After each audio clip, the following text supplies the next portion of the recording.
Naku po, ako po ay naintriga sa mga balibalitang balita sa kalsada at dito ko napagtanto ng aking makitang tropa. Naalala ko, 299 pesos. Alam nyo na ba ang 299 pesos na nabili sa online sa Shopee? Yan po yung engagement ring na binigay daw ni Kuya.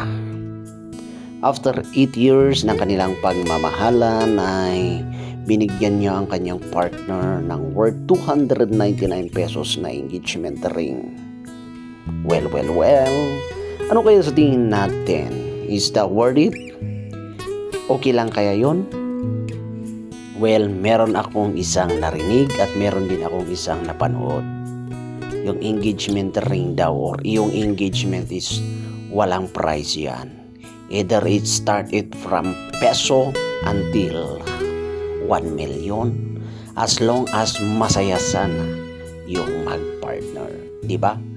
At least sana hindi pinagmulan yung away yung kanilang engagement. Kasi naging issue na yung 299, parang hindi na sila nag-engage. Parang na-disappoint ata si ate.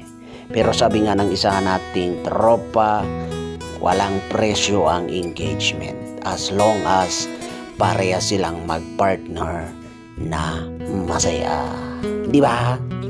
Pero para sa akin lang, basta malaki sana, malaki yung alam mo, yung malaki para at least mapasaya nila yung partner nila.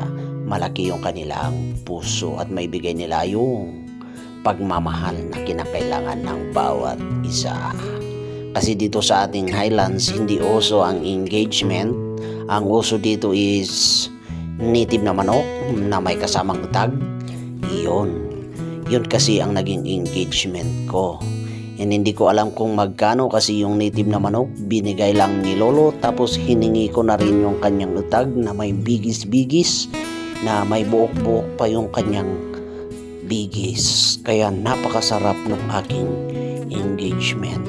Hindi ko na kailangan ng 299 pesos.